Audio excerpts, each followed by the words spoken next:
Hi, welcome back to my channel. My name is Steph, and if you're new here, I'm Steph. So today we are going to be talking about my 4 and 5 star reads of February. I read a total of 14 books in February and 8 of them were 4 or 5 stars. That's a lie.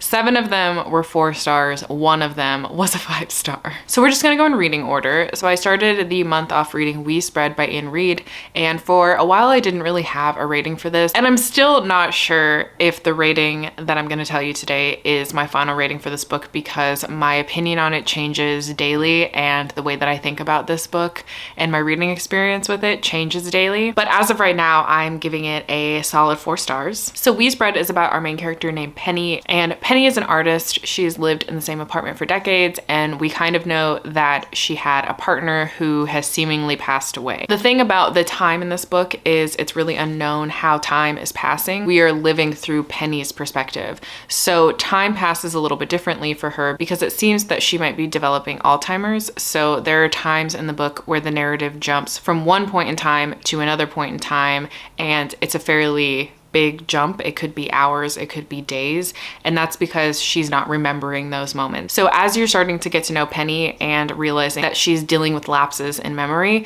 she has a really bad fall, and this man comes in who presumably owns the apartment complex that she lives in and had known Penny's partner who passed away and knew that Penny's partner wanted her to be taken to this care facility.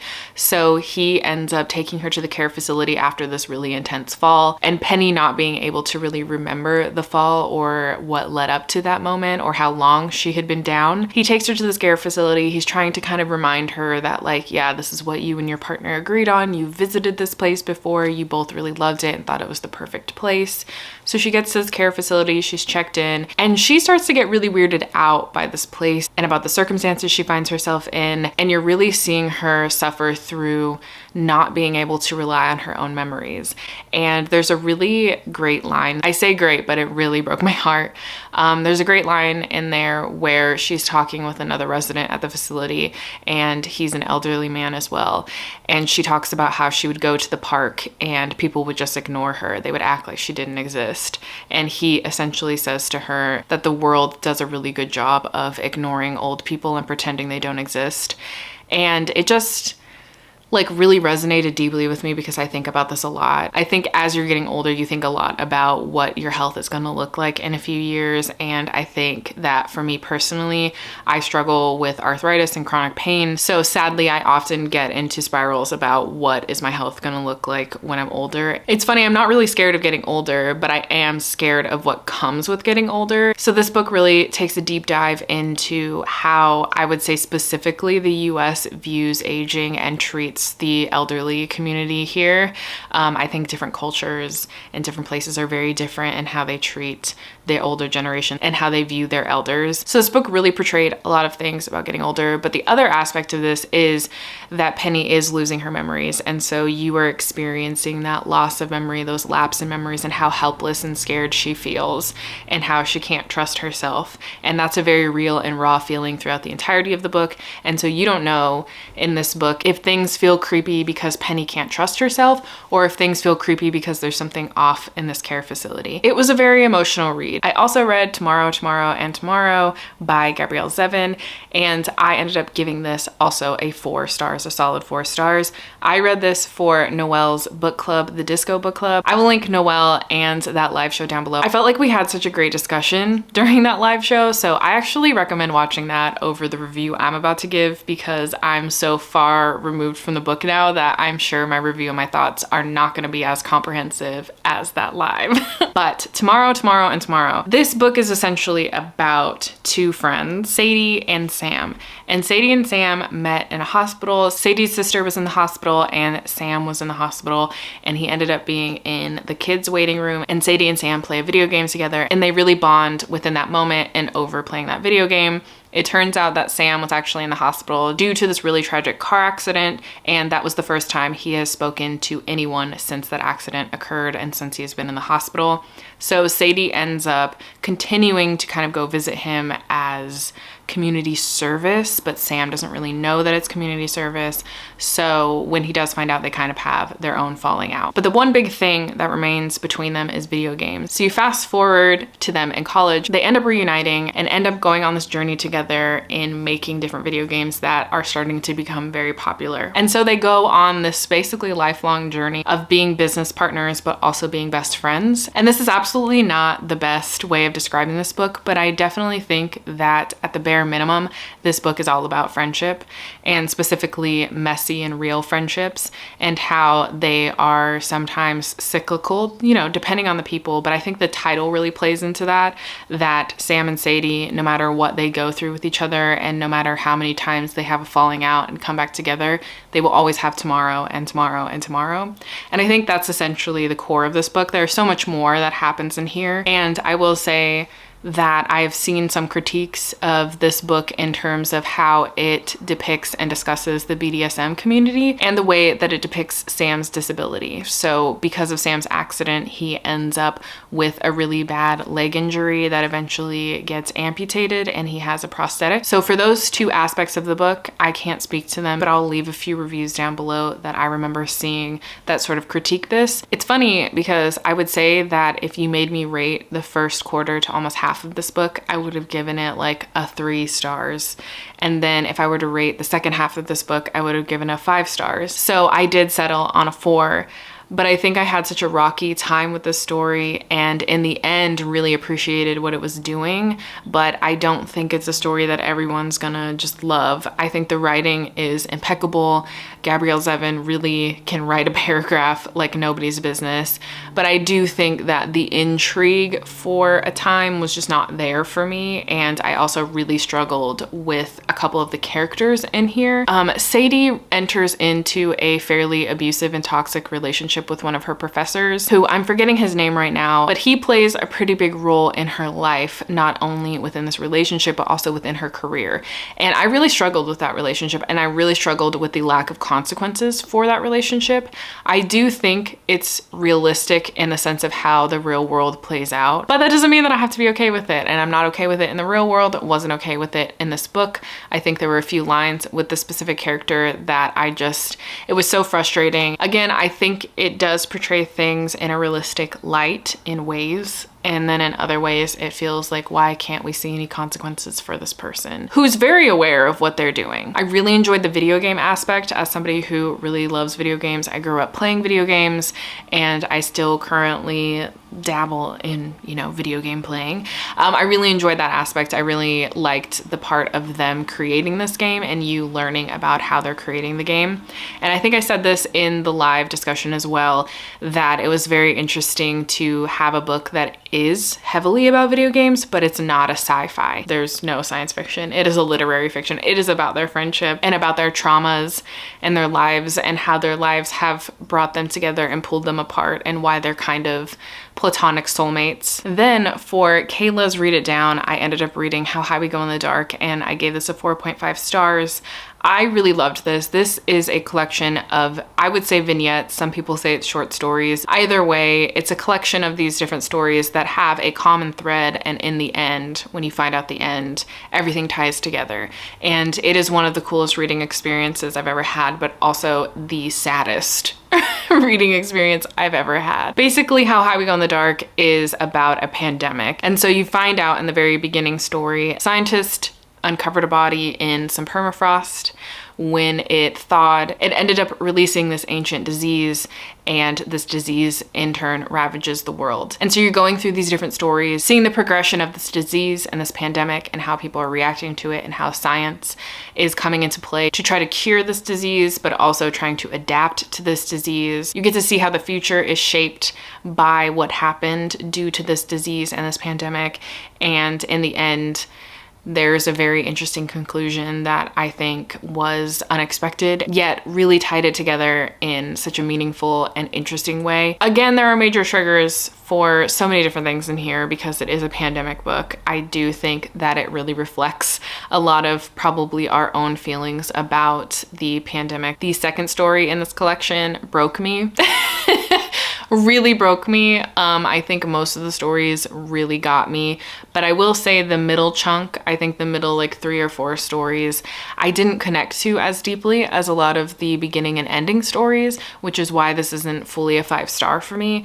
But I think once everything is tied together, it's amazing how well these stories all work together once you know the ending, and you didn't even realize it when you were reading it. You know, you just think you're in for a bunch of stories, a bunch of vignettes, and yet they tie together in this really awesome way. I think this book is a little bit hard to talk about because of the way that it's written, but I will say that it's just full of humanity and full of loneliness and full of trying to process grief and to process the way the world is changing and how it'll probably never be what we once thought the world to be before. That'll probably feel very familiar to you. It was just a profoundly moving book in so many ways for me personally, and I loved it. I loved the writing, and I'll probably buy everything that comes out by Sequoia Nagamatsu. Also, in Kayla's Read It Down, I read Middle Game by Shauna McGuire, and this was a really fun time.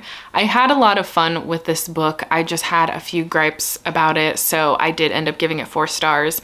Basically, Middle Game is about twins called Roger and Dodger, and they are genetically engineered twins, I guess you could say. They were not naturally born. And they were created because the scientist Reed believes that he has unlocked the key to essentially taking over the world, having control over the world, and the twins are the key to this. But in order for his plan to work out, these twins do have to kind of grow to a certain age. In the meantime, he has placed them in separate homes, and when they reach the age of 9, Dodger ends up being able to talk in Roger's head. Neither of them really know if this is really happening, if they're making it up. They both kind of believe that the other is imaginary and that it's sort of like an imaginary friend type of thing. And they slowly realize that they actually are real people and that they are potentially related.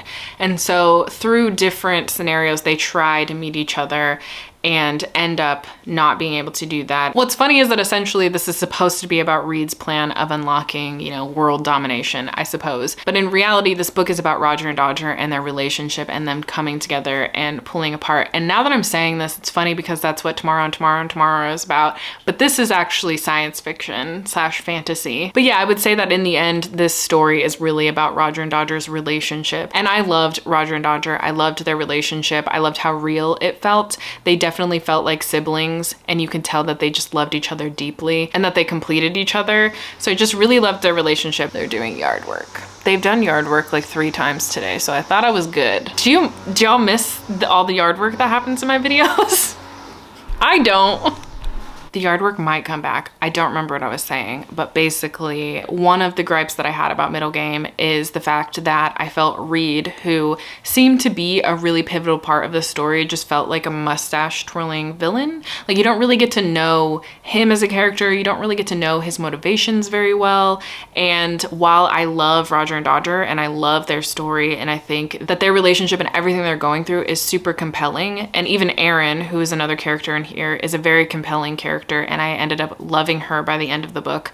Reed was just there, and he's supposed to be a very pivotal part of the story, but I felt like he was sort of meaningless to the story other than creating Roger and Dodger. So it was confusing, and that's why this wasn't like a full 5 stars for me, because I can get on board with so much in this story, but if you can't give me a compelling reason for a villain, then it just feels like you're using that person to push the plot forward, and it just doesn't feel genuine, I guess. And also, like, I'm someone who doesn't really like the mad scientist plotline in general. It often does not work for me. So the fact that this worked for me so well outside of that says a lot, I think, about Roger and Dodger as characters and their relationship and some of the side characters in here. Okay, moving into the 4 and 1 5-star read that I read for a romance vlog. I ended up doing a small town romance vlog, which I'll link down below if you're interested. I realized that I love small town romance settings so much, so I wanted to read a bunch of them, and I ended up vlogging it. In that vlog, I found my first 5-star read of the year, and that was Part of Your World. So Part of Your World follows Alexis and Danielle, and I love them as a couple. They're so sweet. But basically, Alexis was on her way back from a funeral to her hometown, and she ended up in like a ditch, and Danielle ends up towing her out of that ditch. They have a little bit of a connection. They part ways. She ends up going to a bar in a small town not far from where she was in that ditch,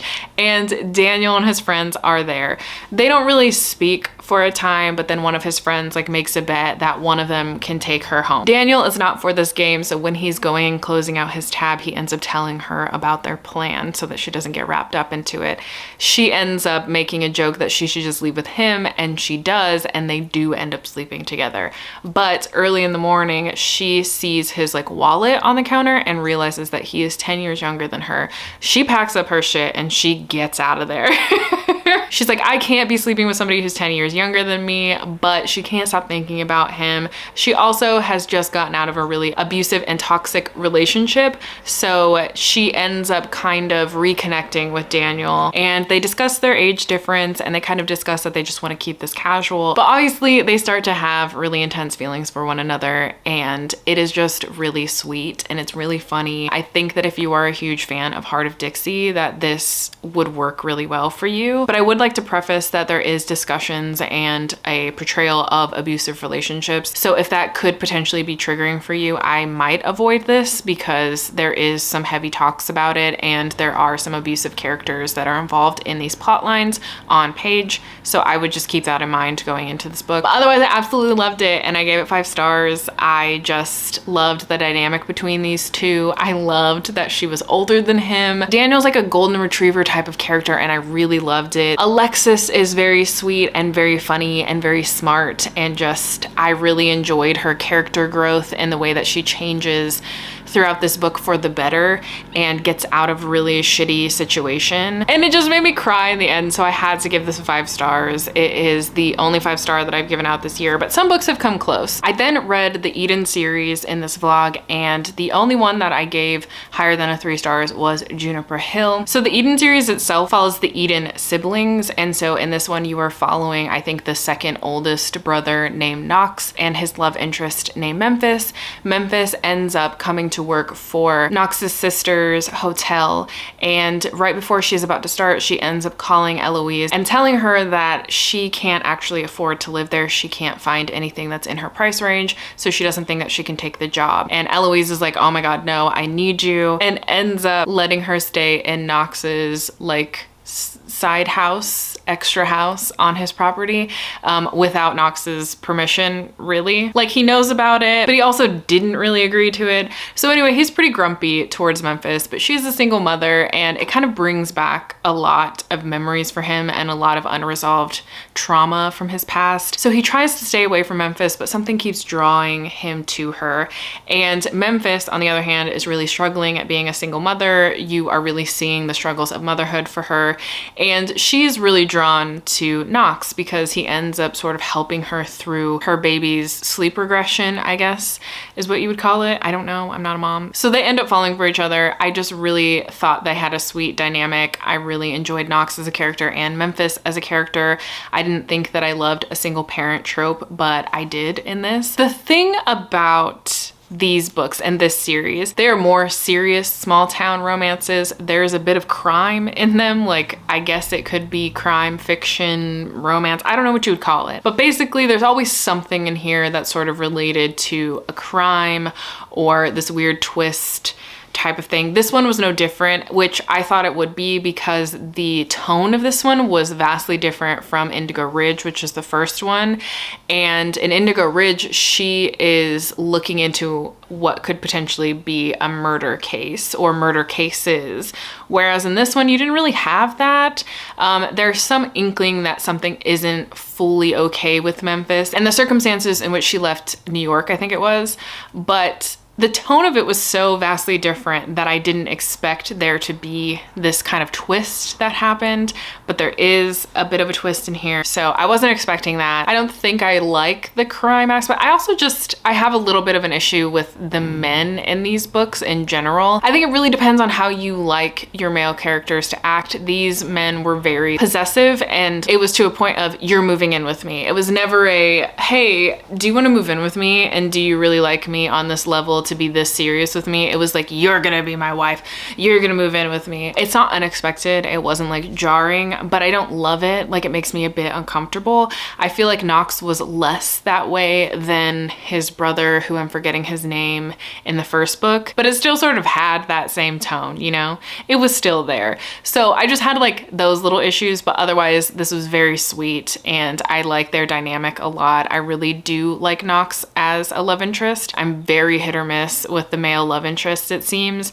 but the women I seem to be rooting for, and Memphis was no different. I was definitely rooting for her and this relationship. In that vlog, I also read Flawless by Elsie Silver, and this is a cowboy romance, and I learned that I love a cowboy romance. I didn't know if I could, but I do. Elsie Silver had me whipping out some chaps. Anyway.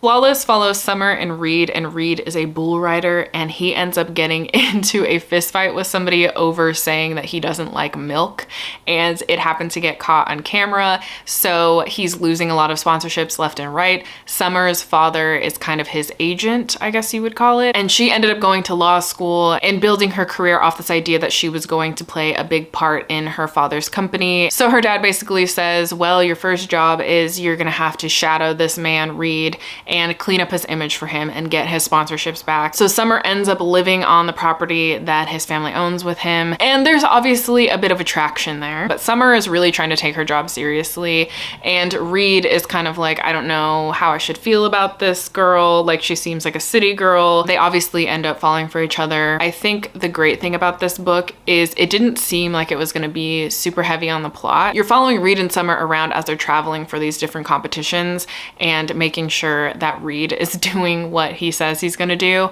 but otherwise there isn't a ton of plot. And then comes in, you know, like the secrets that they're harboring, and they start to trust each other more to talk about these things. And I think Summer's situation became very interesting and very complex and deep, and I really enjoyed getting to know Summer as the character and the things that were happening in her past that were affecting her current decisions and how she viewed herself. And I really like how Reed wasn't necessarily her savior, but he was there to show her a different way of being in a relationship and like loving herself, which I think that's what I love in a romance, is when characters aren't each other's saviors, but they're there to show the other person that the way you're living right now and the relationships you've chosen to be in the past don't have to be the types of relationships that you settle for in your future. Like, you can have better. So I really love a romance like that, and I felt like this really had that aspect. And I think the other thing, which I didn't touch on in the other two reviews that I just did about these small town romances,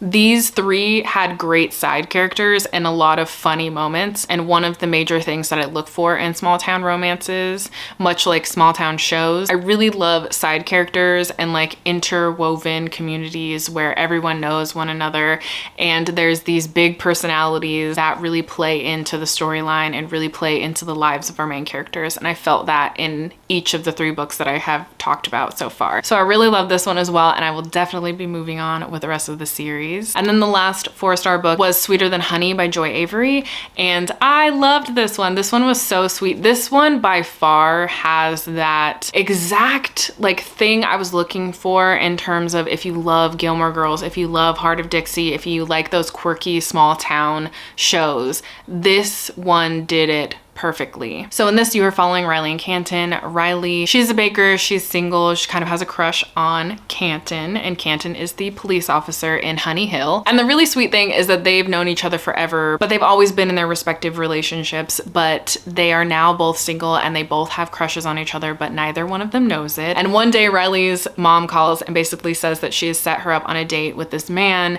in another town, and Riley knows who this man is, has heard really horrible stories about him kind of being sleazy, and decides to lie and say that she is in a relationship with Canton. Riley's under the impression that she can kind of just fake this relationship without having to tell Canton until the very last minute, because her parents aren't going to be coming into town for a while. But her parents end up coming into town 3 months early because they're doing renovations on their house. So they're like, oh, we're going to come 3 months early. So in that moment, Riley has to tell Canton that she lied about them dating, and Canton decides to go along with it because why not? He has a crush on her. You know, the fake dating trope trope happens and they end up falling in love. The reason I love this one so much is because I do feel like the couple had so much chemistry in here, but also there are so many side characters in situations that are hilarious. Like, this book was making me laugh out loud, and even at the very beginning when you meet Canton, he's like chasing down one of the residents of Honey Hill who souped up like a Barbie car to make it go like 60 miles an hour, and he's chasing him down a freeway.